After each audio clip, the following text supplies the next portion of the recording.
Party की B team है, ओवैसी की AIMIM। ये भारतीय जनता पार्टी के एजेंट है। वही एजेंट है, वही सिर्फ वो कर रहा है जिससे बिजली को फायदा हो। हम तो सबकी लाइला है। असदुद्दीन ओवैसी पर क्यों बार बार बीजेपी की बी टीम बनकर पतंग उड़ाने का आरोप लगता है? हर चुनाव में क्यों ओवैसी को बीजेपी की बी टीम कहना विरोधी शुरू करते हैं? क्या देश में बीजेपी विरोधी मानकर चलते हैं कि मुस्लिम वोट पर एक में उनका ही अधिकार है? क्या मुस्लिम वोटों के बच जाने से बीजेपी की जीत के जिम्मेदार इकलौते ओवैसी होते हैं? क्या बीजेपी को नहीं हरा पाने पर विपक्षी ठीकरा ओवैसी के उम्मीदवारों पर फोड़ते हैं? ओवैसी को जो वोट आया, ओवैसी के उम्मीदवार को, मुखिया को 12,000 से ऊपर जो है वोट आया, वो हमारा वोट जो है नुकसान हुआ। इस बात को हम कबूल करते हैं।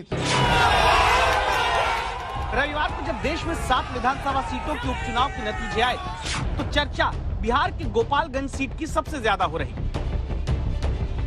जहां महागठबंधन से तेजस्वी के पार्टी के उम्मीदवार को बीजेपी की ही पुरानी सीट पर बीजेपी के कैंडिडेट ने हरा दिया।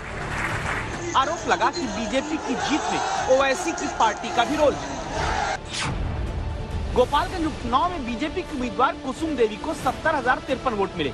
महागठबंधन के उम्मीदवार मोहन प्रसाद गुप्ता 68,259 वोट पाए। बीजेपी की जीत यहां पर सिर्फ 1,794 वोट से हुई। इसी सीट पर ओवैसी की पार्टी के उम्मीदवार अब्दुल सलाम 12,214 वोट हासिल करते हैं। हालांकि इसी सीट पर लालू प्रसाद यादव के साले साधु यादव की पत्नी और तेजस्वी यादव की मामी भी बीएसपी के टिकट पर उतरकर 8,854 वोट हासिल कर लेती है। यानी तेजस्वी की मामी या फिर ओवैसी का कैंडिडेट न लड़ता तो यादव और मुस्लिम वोट मजबूती से महागठबंधन का प्रत्याशी पाता और बीजेपी को हरा भी सकता था। लेकिन हार की जिम्मेदार आरजेडी ओवैसी को बताती है। लोगों को अंदाज था कि 2,000, 3,000, 4,000 के अंदर जो है वो उसी के उम्मीदवार जो है सिमट जाएंगे, लेकिन उनको 12,000 वोट मिलेगा, ये इसकी उम्मीद हम लोगों को नहीं। तो साफ दिखाई दे रहा है, उसमें मैंने विश्लेषण की क्या जरूरत है, तो स्पष्ट जो है आंकड़ा ही बता रहा है।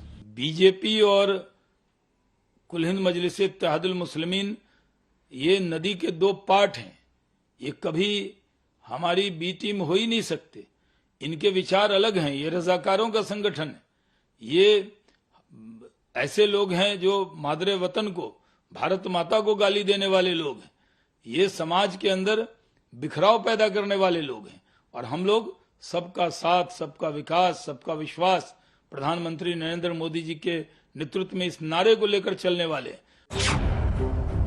बीजेपी की राजनीति बहुसंख्यक पर फोकस करती है। ओवैसी की राजनीति अल्पसंख्यक मुस्लिम वोटर पर केंद्रित होती है। कहने को ये दोनों धुर विरोधी हैं।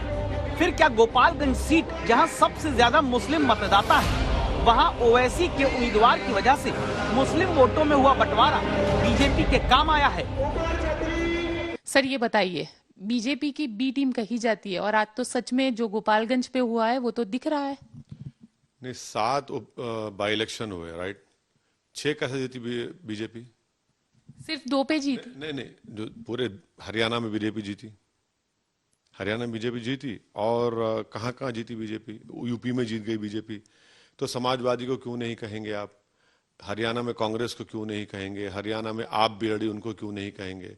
तो ये जो मिजाज बन गया है ना कि ओवैसी का नाम आते कि मुसलमान, और कांग्रेस का नाम आते कि सब खामोश हो जाते हैं, आपका नाम आते सब गूंगे हो जाते हैं, तो ये गलत है।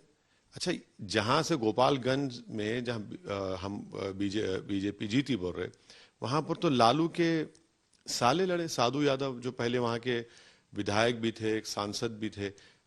वीआईपी मल्ला पार्टी भी लड़ी वहां पर। इस पर कोई बात नहीं करेगा, ना मीडिया करेगा, ना हमारे जो अपोज कर रहे हैं, बस उनको एक ही मिल गया है। भाई हम ये बोल रहे हैं कि भाई लोकतंत्र है, कोई भी लड़ेगा, कोई भी जीतेगा, कोई भी हारेगा। इससे एक बात मालूम होती है कि अल्पसंख्यक समाज को डरा के रखो और उनसे कह दो कि तुम पॉलिटिकल लीडरशिप की बात ही नहीं करना, हमारे गुलाम बन करो, हमारे कैदी बन करो, तो ये तो गलत है।